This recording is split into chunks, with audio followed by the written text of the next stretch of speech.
যুগের পর যুগ ধরে ছায়া দিয়েছিল, আশ্রয় দিয়েছিল পথচারীদের। রাজনীতির স্মৃতি আর মানুষের ভালোবাসায় জড়িয়ে থাকা সেই বটগাছ এখন আর নেই। যমুনার গর্ভে হারিয়ে গেছে ইতিহাসের একটি অংশ।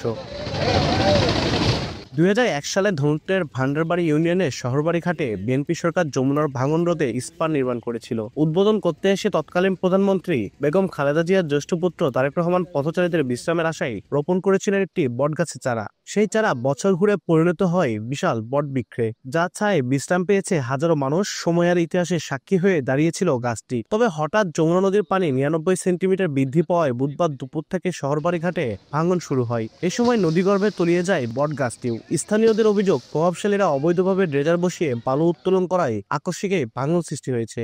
নৌকা যদি 1 মিনিটের জন্য ফেল করে তাহলে তার কম করে হলে 2 ঘন্টা ওয়েট করতে হয়। এই গাছের নিচেই ওয়েট করছে তারা। আজকে অন্তর্বর্তীকালীন সরকার রয়েছে, তার কাছে আমরা দাবি জানাতে চাই, এই গোসাইবাড়ি ভান্ডারবাড়ি মানুষ হিসেবে দাবি জানাতে চাই যে অনতিবিলম্বে এখানে কাজ শুরু হয়েছে, এটা ঠিক আছে, কিন্তু আরও দ্রুত গতিতে এবং স্থায়ীভাবে এখানে একটা ব্যবস্থা নেওয়ার জন্য। এই জায়গা ছিল একবারে ফাঁকা, মানুষ এসে এই জায়গায় আশ্রয় নিব, গ্রোয়িং বাদ করছে। এই মাথায় গাছটা লাগা ছিল যে এই নদী পার মানুষ আসবো, তারা এখানে যাতায়াত করে খাওয়া আছে, এই গাছতলায় বসে থাকবো, একটু আরাম করবে, এই জন্য করছিল।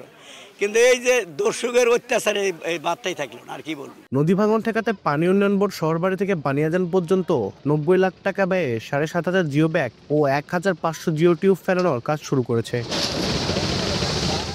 আব্দুল আউয়াল, সময় সংবাদ, বগুড়া।